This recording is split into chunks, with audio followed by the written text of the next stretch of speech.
नमस्कार, आप देख रहे हो टाइम्स सन ऑफ भारत के डिजिटल प्लेटफॉर्म। मैं हूं आपके साथ कंचन जसवानी। अगर आपको लगता है अब अचानक से मौसम तेजी से बदल जाते हैं, भारी बारिश अक्सर और अचानक से हो जाती है, लू परेशान करने लगी है, तो यूनाइटेड नेशंस की ये रिपोर्ट आपको और परेशान कर सकती है। यूनाइटेड नेशंस ने अपनी रिपोर्ट में पूरी दुनिया को चेताया है कि धरती का तापमान अनुमान से कहीं ज्यादा और बेहद तेज गति से बढ़ रहा है। नतीजा आप सबको पता है, तबाही। यूएन ने इसे कोड रेड करार दिया है और रिपोर्ट में यह भी कहा गया है कि इसके लिए जिम्मेदार सिर्फ आप और हम, यानी कि इंसान हैं।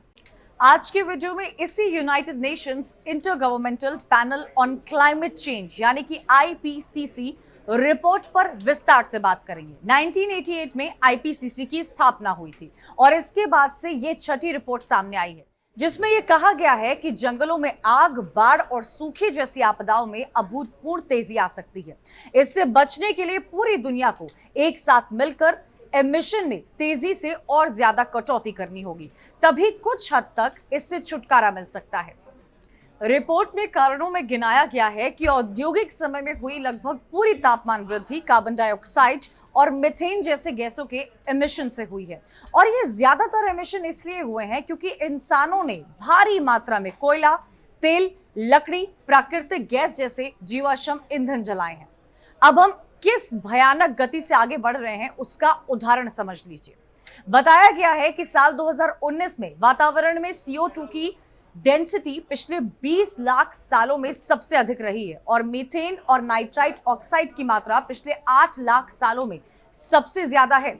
धरती की सतह का तापमान साल 1970 से अब तक जिस तेजी से बढ़ा है, उतना किसी दूसरे 50 साल के पीरियड में पिछले 2000 सालों में नहीं देखा गया। ऐसे में रिपोर्ट में चेताया गया कि अगले 20 साल में ग्लोबल टेम्परेचर में 1.5 डिग्री सेल्सियस या उससे अधिक की बढ़ोतरी हो सकती है। अब इससे होगा क्या? तो ऐसी आशंका है कि आने वाले दशकों में दुनिया भर में क्लाइमेट चेंज की रफ्तार बढ़ेगी। प्रचंड लू का सामना करना होगा, गर्मी के सीजन लंबे होंगे, ठंड के सीजन की अवधि कम हो जाएगी, कुछ क्षेत्रों में भयंकर सूखा तो किसी में भयंकर बाढ़ देखने को मिलेगी। जो कोस्टल एरिया है वहां बार बार बाढ़ का सामना करना होगा, ग्लेशियर पिघलेंगे, समंदर का जल स्तर बढ़ेगा और ये सब कोई कोरी चेतावनी नहीं है। इसके छोटे छोटे असर आप हाल फिलहाल की घटनाओं में भी देख सकते हैं। अब ये सारी चेतावनी भारत के लिए ठीक वैसी की वैसी ही है। अगले दशकों में भारतीय उपमहाद्वीप में प्रचंड लू, तेज बारिश और चक्रवाती तूफानों की संख्या भी बढ़ेगी और ये अभी जितने विकराल लगते हैं उससे कई ज्यादा होंगे।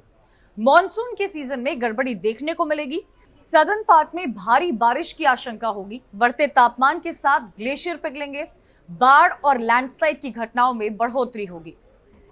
कुल मिलाकर हम इंसानों ने ही प्रकृति के साथ लगातार छेड़छाड़ की है। छेड़छाड़ की वजह से खुद के लिए आफत भी खड़ी कर ली है। और हाँ, 2015 में 200 देशों के बीच जो ऐतिहासिक पेरिस जलवायु समझौता हुआ था, वो भी अब कारगर नहीं दिख रहा है, क्योंकि उस समझौते का मकसद था ग्लोबल टेम्परेचर इंक्रीज को 2 डिग्री सेल्सियस से कम रखना। रिपोर्ट कहती है कि किसी भी सूरत में दुनिया 2030 के दशक में 1.5 डिग्री सेल्सियस तापमान के आंकड़े को पार कर लेगी और ये काफी पहले ही हो जाएगा।